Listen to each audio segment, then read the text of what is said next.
तो उसकी कोई सुनेगा नहीं। पुलिस वाला अधिकारी ऑफिसर अपनी वर्दी में हो तो उसको देख के लोग डरते हैं। तो जब सामान्य वेश की इतनी बड़ी महिमा है,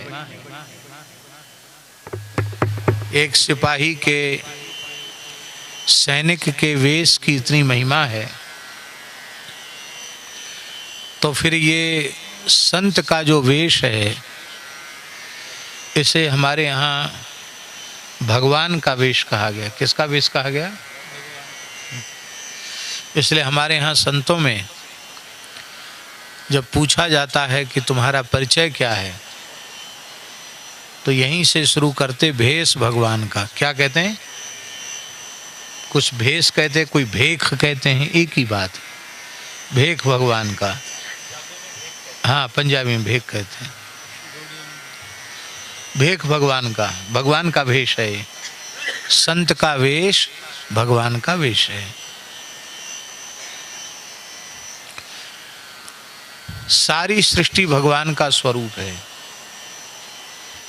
भगवान से बाहर कुछ नहीं, भगवान से भिन्न कुछ नहीं, सब कुछ परमात्मा है। और जैसे कपड़े में धागे के अतिरिक्त और कुछ भी नहीं है, ऐसे इस पिंड ब्रह्मांड में उस परब्रह्म परमात्मा के अतिरिक्त कोई दूसरा तत्व नहीं है। तो फिर जब सब एक ही स्वरूप है, तो फिर संतों की इतनी महिमा क्यों? सारा विराट ब्रह्मांड ही भगवान का स्वरूप है, तो संतों का भेष भगवान का, इसका क्या अर्थ?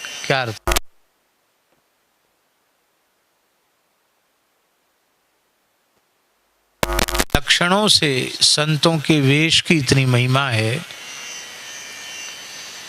वे लक्षण जिस मनुष्य में आ जाएं, वो नर रूप में साक्षात नारायण है। कहने का आशय यह है कि संत का वेश तो होना ही चाहिए, और जिन गुणों के कारण संत वेश को भगवत स्वरूप माना गया, भगवान का वेश कहा गया है, वे गुण भी होने चाहिए। हमारे पूज्य गुरुदेव भगवान ऐसा कहते थे कि आपकी दुकान पर लिखा हो, साइन बोर्ड लगा हो कि हाँ बेज लक्षणा भारतीय देसी गाय का शुद्ध घी मिलता है। साइन बोर्ड तो ये लिखा हो, अब वो चीज भीतर न हो तो कोई ईमानदार अधिकारी छापा वाला आएगा तो तुम्हारा लाइसेंस भी जब्त हो जाएगा और जेल में भी जाना पड़ेगा कि जो चीज़ लिखी थी वो चीज़ क्यों नहीं है। ध्यान में आई बात? नहीं आई?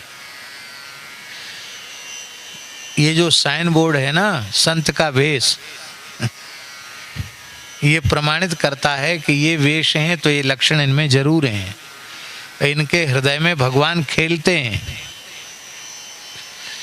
संत कबीरदास जी ने कहा, सब घट मेरा साइया खाली घट नहीं कोय। सब घट मेरा साइया खाली घट नहीं कोय, बलिहारी वा संत की जेहि घट परगट होए। उस संत की बलिहारी है जिसके घट में परमात्मा प्रकट होता है। मिट्टी के घड़े में दीपक रख दिया जाए तो उसका प्रकाश घड़े के भीतर होगा, लेकिन घड़े के बाहर उसका प्रकाश नहीं होगा। और कथनचित वही दीपक स्फटिक मणि से निर्मित कोई घड़ा हो और उस स्फटिक मणि से निर्मित घड़े के भीतर दीपक रख दिया जाए तो भीतर तो उसका प्रकाश होगा ही, बाहर भी उसका कई गुना अधिक प्रकाश होगा।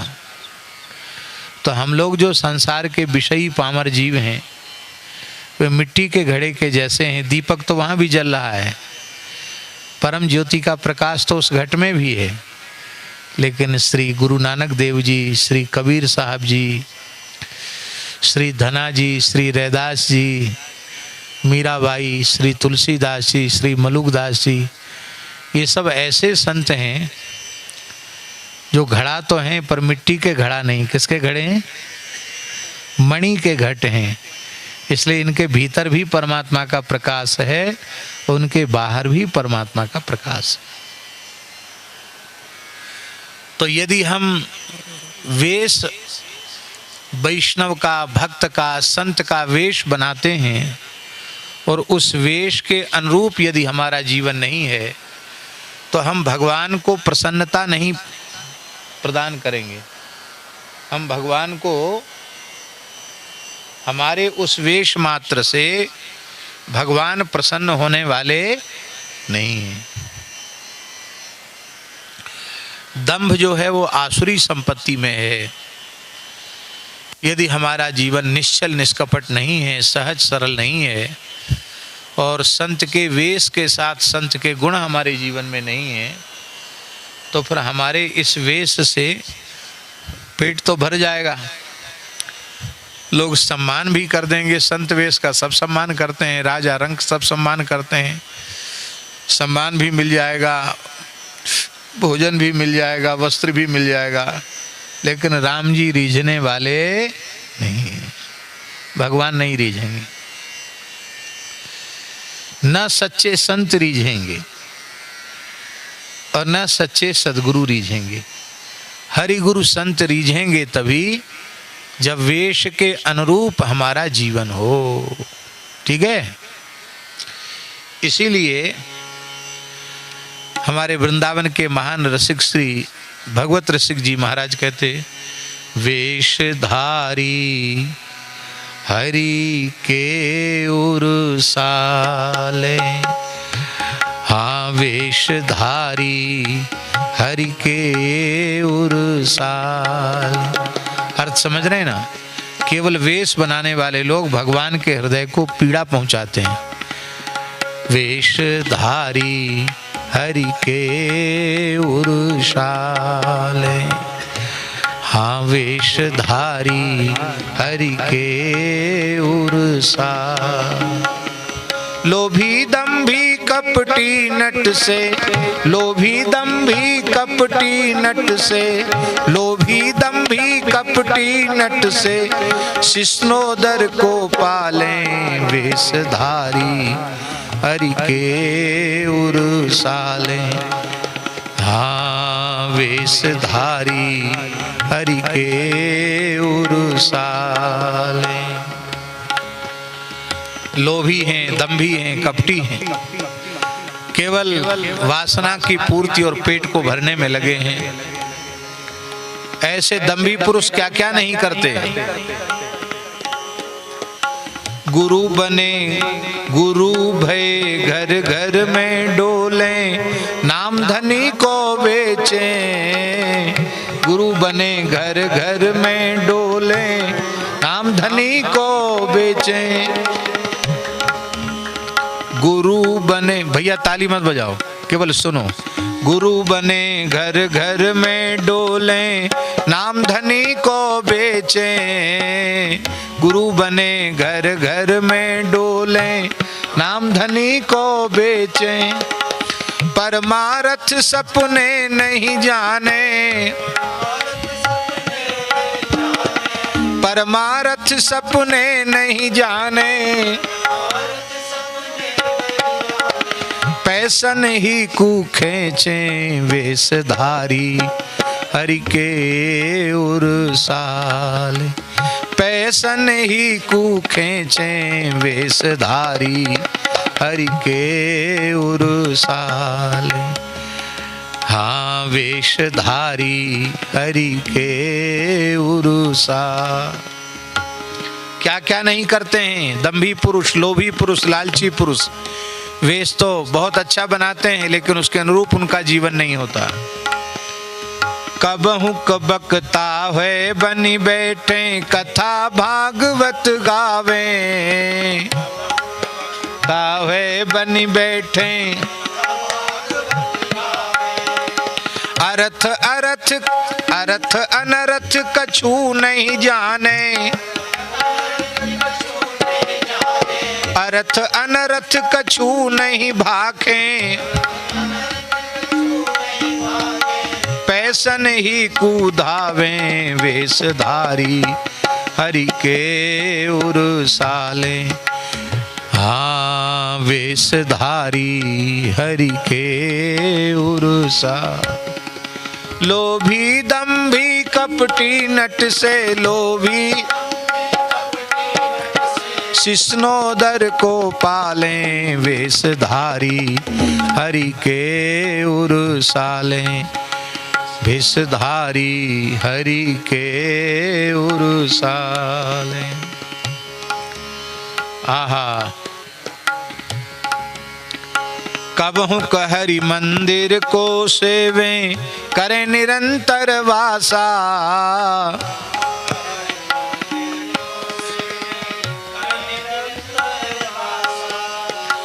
कबहु कहरि मंदिर को सेवे करे निरंतर वासा।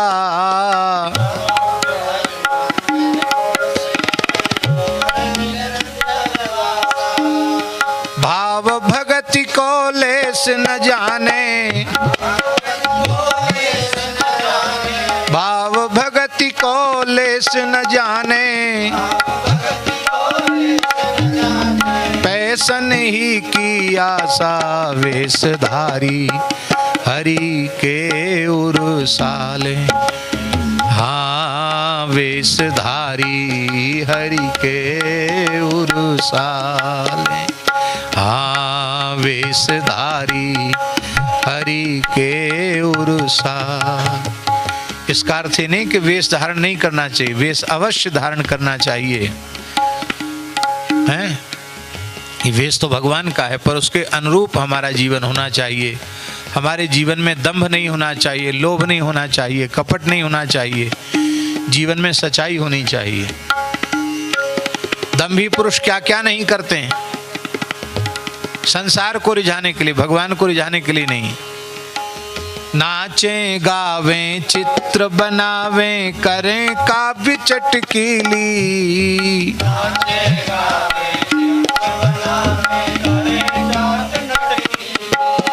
नाचते हैं गाते हैं, ऐसा शब्द चित्र बना देते व्याख्यान के माध्यम से कि लोग कहेंगे दृश्य साकार हो गया, रुला दें हंसा दें सब काम कर दें। लेकिन यदि जीवन में सच्चाई नहीं है तो नाचें गावें चित्र बनावें करें काव्य चटकीली,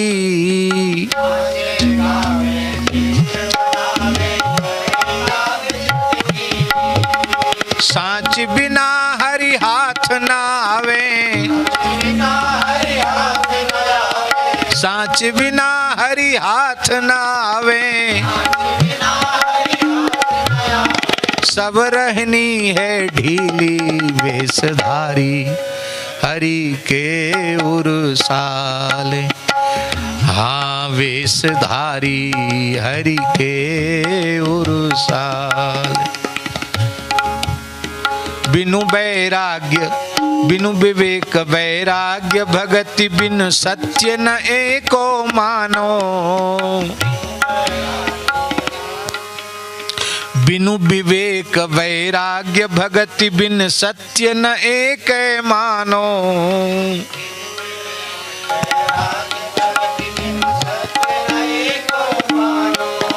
बिना विवेक के बिना वैराग्य के बिना भक्ति के ये सब झूठा है, कोई सच्चा नहीं। बिनु विवेक वैराग्य भगति बिन सत्य न एक मानो,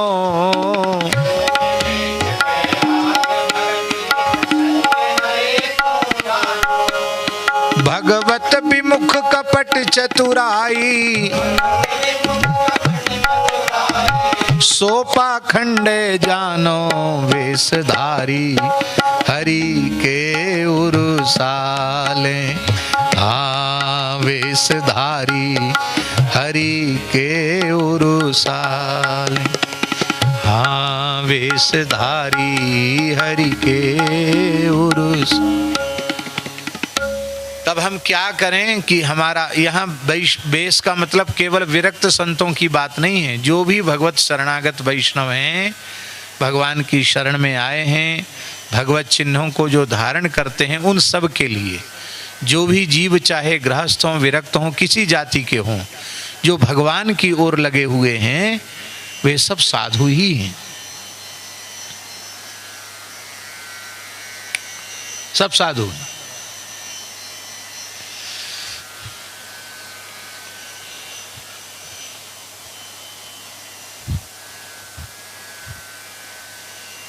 विभीषण जी के लिए राम जी ने क्या कहा? पुरुषोत्तम दास जी, विभीषण जी के लिए राम जी ने क्या कहा? विभीषण जी के लिए राम जी ने क्या कहा? तुम सारिके संत प्रिय मोरे, धरऊं देह नहीं आन निहोरे। हे विभीषण जी, तुम्हारे जैसे संत हमें अत्यंत प्रिय हैं। तुम्हारे जैसे संतों के लिए ही मैं अवतार ग्रहण करता हूँ। हम लोग अपने को ही माने बैठे हैं संत, दूसरों को कहते तो संसारी हैं, ये गृहस्थी हैं। हम अपने को संत माने बैठे हैं। और राम जी संत किसको कह रहे हैं? विभीषण जी को, जिनकी पत्नी भी है, जिनकी पुत्री भी है, जिनके पुत्र भी हैं।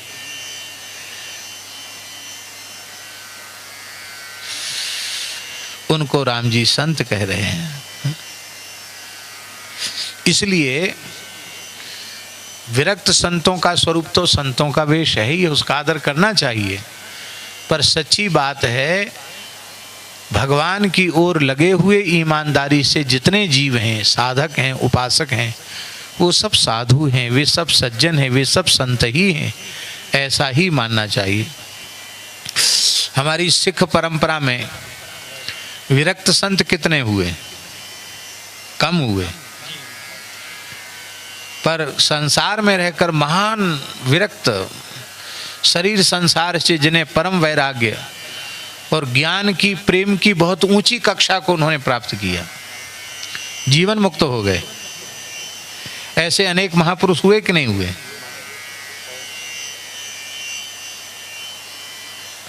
इसलिए संत का स्वरूप भी हो और संत के गुण भी हमारे जीवन में होने चाहिए।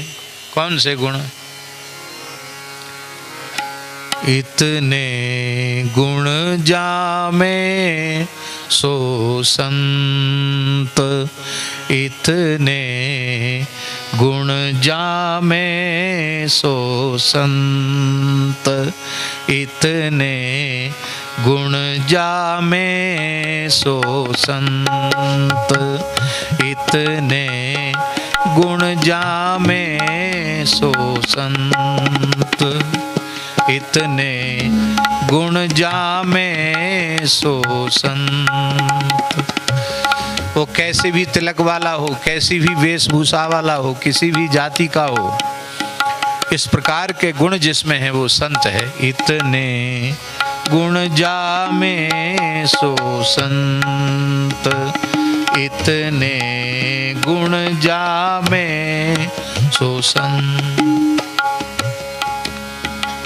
श्री भागवत मध्य जस गावत, श्री भागवत मध्य जस गावत, श्री मुख कमलाकांत। हाँ, श्री मुख कमलाकांत, इतने गुण जामे सो संत, इतने गुण जामे सो संत। ये तबला की आवाज इसमें नहीं आ रही? माइक कहाँ आ रही? इतने गुण जामे सो संत, इतने गुण जामे सो संत। ध्यान से सुने और हृदय से भगवान से प्रार्थना करें कि हे प्रभु, आपकी कृपा से, हरिगुरु संतों की कृपा से विरक्त सुंदर वेश तो मिल गया है, अब ये गुण भी हमारे जीवन में आ जाए। हाँ ठीक।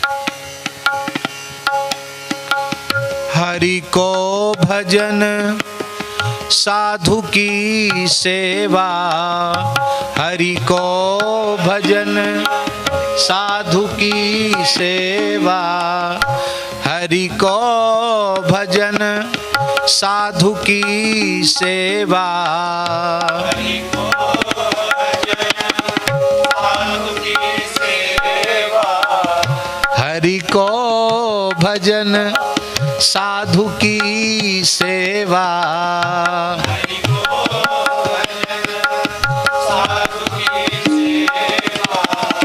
सर्वभूत पर दाया, दाया सर्वभूत पर दाया, हिंसा दंभ लोभ छल त्यागे, हिंसा दंभ लोभ छल त्यागे, विष सम देखे माया, विष सम देखे माया, इतने गुण जामे सो संत, इतने गुण जामे। पहला साधन है हरि को भजन, पहला है हरि को भजन। सारा काम करे, भजन साधन छोड़ दे तो सेवा कहीं न कहीं दूसरी दिशा में चली जाएगी। इसलिए पहला लक्षण है हरि को भजन। हरि को भजन माने गुरु प्रणाली से प्राप्त जो साधन है उसको निष्ठा पूर्वक करना, नियम से करना। जब तक शरीर में होश हवास है तब तक हम अपने, अब कोमा में चले जाएं तो बात अलग है। जब तक शरीर में थोड़ी भी जान है, होश है, तब तक अपने नियम का किसी भी अवस्था में त्याग नहीं करना।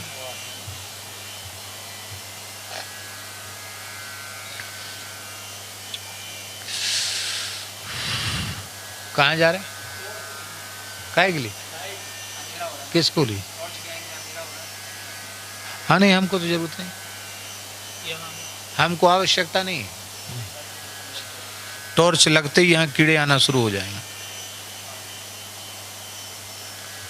देखना वहाँ किनारे से बचना। इधर आ जाओ, यहाँ आ जाओ, इधर आ जाओ। इसकी वो थोड़ी बना देना जरूरी है, रेलिंग बना देना जरूरी, नहीं तो कोई जैसी आराम कि गुरु प्रणाली से प्राप्त जो साधन है उस साधन को अत्यंत निष्ठा पूर्वक करना। भोजन और विश्राम में चूक भले ही हो जाए, कभी ऐसा अवसर मिले कि भोजन न मिले, विश्राम के लिए भी न मिले, तो भी हमारा साधन नहीं छूटना चाहिए। बहुत से लोग कहते हैं हमारे तो इतना सेवा का काम है माथे पर, क्या करें, उस सेवा के काम के कारण हमारा साधन नहीं बनता।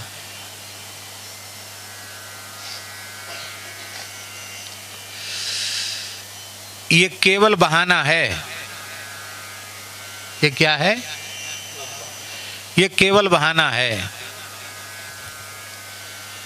कितना सुंदर समय होता है, रात्रि को 3 बजे उठ जाए और 1 घंटे में कुल्ला दातुन स्नान सब काम कर ले, और 4 बजे से लेके 6 बजे तक कोई प्रवृत्ति होती है? उस समय तक कोई प्रवृत्ति नहीं होती। 2 घंटा पर्याप्त है।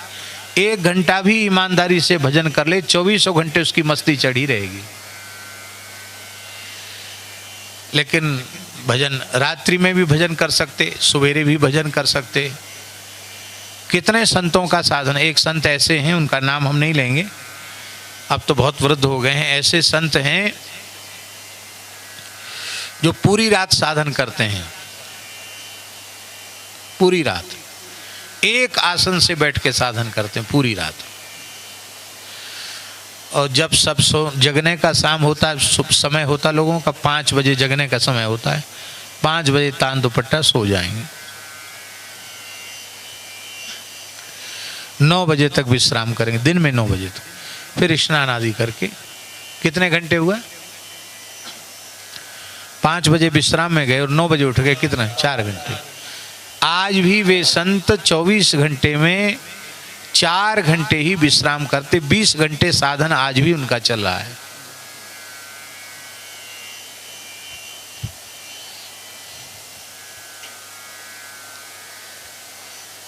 बरसाना में पूज्य श्री बाबा विनोद बिहारी दास जी महाराज है, विनोद बाबा, सवेरे 4 बजे तो स्नान करके वे भजन के आसन पर बैठ जाते हैं और एक आसन से बैठते हैं और शाम को 4 बजे ही उठते हैं। ऐसे बैठ जाते जैसे पत्थर की मूर्ति हो, हिलना नहीं, डुलना नहीं, किसी की तरफ देखना नहीं, एक आसन से। ये नहीं कि जैसे हमारे रामानंद दास जी कहाँ गए, जैसे सो जाते हैं ऐसे सोते नहीं हैं, भजन में लग जाते हैं और 4 बजे उठ के फिर एक बार स्नान करके और प्रसाद पाते हैं शाम को 4 बजे, 5 बजे तक प्रसाद पाते हैं और प्रसाद पाके तुरंत चल पड़ते हैं बरसाने की परिक्रमा, बड़ी परिक्रमा 10 किलोमीटर की परिक्रमा। तो कीर्तन करते हुए खूब लोग रहते हैं, कीर्तन करते हुए 10 किलोमीटर की परिक्रमा करके आएंगे, परिक्रमा करके आके बैठे, थोड़ा जल पिए और फिर कीर्तन शुरू हो जाएगा। तो सत्संग रात्रि को 11 बजे तक फिर कीर्तन, फिर लोग चले जाते हैं। बाबा बाल भोग, राजभोग, ब्यारू सब एक ही बार लेते हैं 4 बजे शाम को, बस।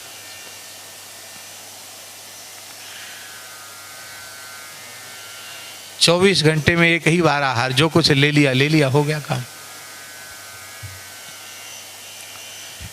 तो रात्रि को 12 से 1 उनको सोते में बचता है और सवेरे फिर 3 बजे फिर आसन छोड़ देते हैं। लगभग 80 वर्ष की आयु हो रही है उनकी।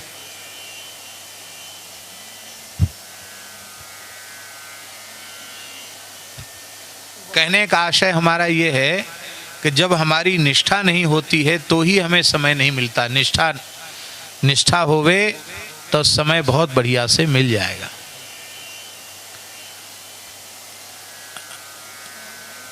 अपनी कोई बात बोलनी नहीं चाहिए, लेकिन भगवान करे किसी का शरीर इस अवस्था में न पहुंचे। लेकिन हमने अनुभव किया, हमारा शरीर का एक्सीडेंट हुआ था तो हम जब जयपुर में थे तो उस समय स्थिति ये थी कि हम हिल डुल नहीं सकते थे। इतना पैर से लेकर सिर तक इतनी चोट थी, ये पसली टूटकर पसली के ऊपर पसली चढ़ गई थी। ये पसली जो टूटी नहीं, टूटी हुई अभी भी, पसली के ऊपर पसली चढ़ी हुई है। अब ऐसी स्थिति में हम संध्या कैसे करें? तो उसी स्थिति में भी हम बैठ करके संध्या और सूर्यार्घ दे लेते थे, तुलसी को जल चढ़ा देते, फिर लेट जाते। मन में बड़ी पीड़ा हुई कि हमारा कभी नियम नहीं छूटा, माला भी नहीं फेर सकते, क्या करें इस अवस्था में। तो मन में हुआ कि जितना समय हमको नियम में लगता है उतना समय हम भीतर से मंत्र का जप करें, भीतर से अपना सब काम कर लें। तो बाहर से करने में जितना सुख नहीं मिलता था उससे कई गुना सुख भीतर से करने में सुख मिला और इतना बढ़िया काम हो गया। लोग तो सोचते हैं कि बहुत परेशान हैं इसलिए आंख बंद करके पड़े हैं, बोल नहीं पा रहे हैं। बोलने में कठिनाई भी थी क्योंकि पसली टूटी हुई थी, इसलिए बोलने में, सांस लेने में भी कठिनाई थी। तो इतनी बढ़िया से नियम हो जाता। मानसी में कहीं चले जाओ, वृंदावन चले जाओ, यमुना जी का दिव्य दर्शन करो, यमुना जी में स्नान करो, यमुना जी का पूजन करो, तिलक स्वरूप धारण करो, खूब बैठ के भजन नियम करो। मन की तो स्वतंत्रता है ना, चाहे जहाँ चले जाओ, बद्रीनाथ चले जाओ, केदारनाथ चले जाओ, जहाँ मन आवे मन से वहीं चले जाओ, वहीं बैठ करके भजन साधन करो। तो ये बहुत जरूरी है जीवन में कि गुरु प्रणाली से प्राप्त अपने साधन को कभी छोड़े नहीं। साधन घटना नहीं चाहिए, साधन बढ़ना चाहिए। चलो घटे नहीं, बढ़े नहीं, तो जितना बताया उतना तो होता रहे कि नहीं? उतना होता रहेगा तो कभी न कभी बढ़ जाएगा। और उतना भी हमारे प्रमाद से नहीं हुआ तो फिर तो ठीक ही है, रोटी राम तो हम सब है ही हैं। इसलिए पहला काम हरि को भजन और दूसरा काम साधु की सेवा। अपने को साधु मत मानो, बाकी सबको साधु मानो। उल्टा होता, अपने को तो साधु मान लेते, बाकी सबको दुनिया मान लेते हैं। हरि को भजन साधु की सेवा, सर्वभूत पर दया। प्रत्येक प्राणी पर दया, प्रत्येक प्राणी पर कृपा, क्योंकि सभी प्राणियों में परमात्मा समान रूप से विद्यमान है। और हिंसा मन वाणी क्रिया से किसी भी प्राणी को दुख न पहुंचाना, दंभ दिखावा नहीं करना, किसी को ठगना नहीं, किसी के साथ छल नहीं करना, हिंसा दंभ लोभ नहीं करना। भगवान की सेवा में, गौ ब्राह्मण संत की सेवा में, दीन दुखी की सेवा में कभी लोभ करना नहीं। ये सब हमारे किस काम आएगा? सिकंदर बहुत बड़ा बादशाह था, सब छोड़ के चला गया कि नहीं? बहुत लूटा था उसने अपने जीवन में, सब छोड़ के चला गया। जब हमारे किसी काम आने वाला नहीं, हाँ व्यर्थ में हम उसे नष्ट न करें, फिजूल खर्च न करें, क्योंकि ये संपत्ति सब रघुपति की आई, भगवान की वस्तु है, तो हम उसको व्यर्थ में नष्ट क्यों करें? लेकिन यह उसका अर्थ नहीं है कि भगवान की सेवा में, गौ ब्राह्मण की सेवा में कंजूसी करें। तो हिंसा दंभ लोभ और छल त्यागे, और संसार की माया को, धन संपत्ति ऐश्वर्य को विष सम देखे माया, विष के समान उसको समझे।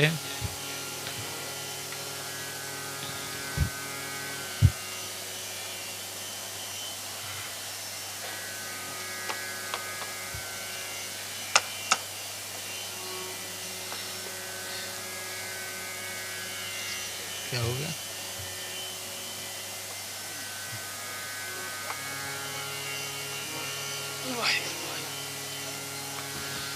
इतने गुण जामे सो संत, इतने गुण जामे सो संत,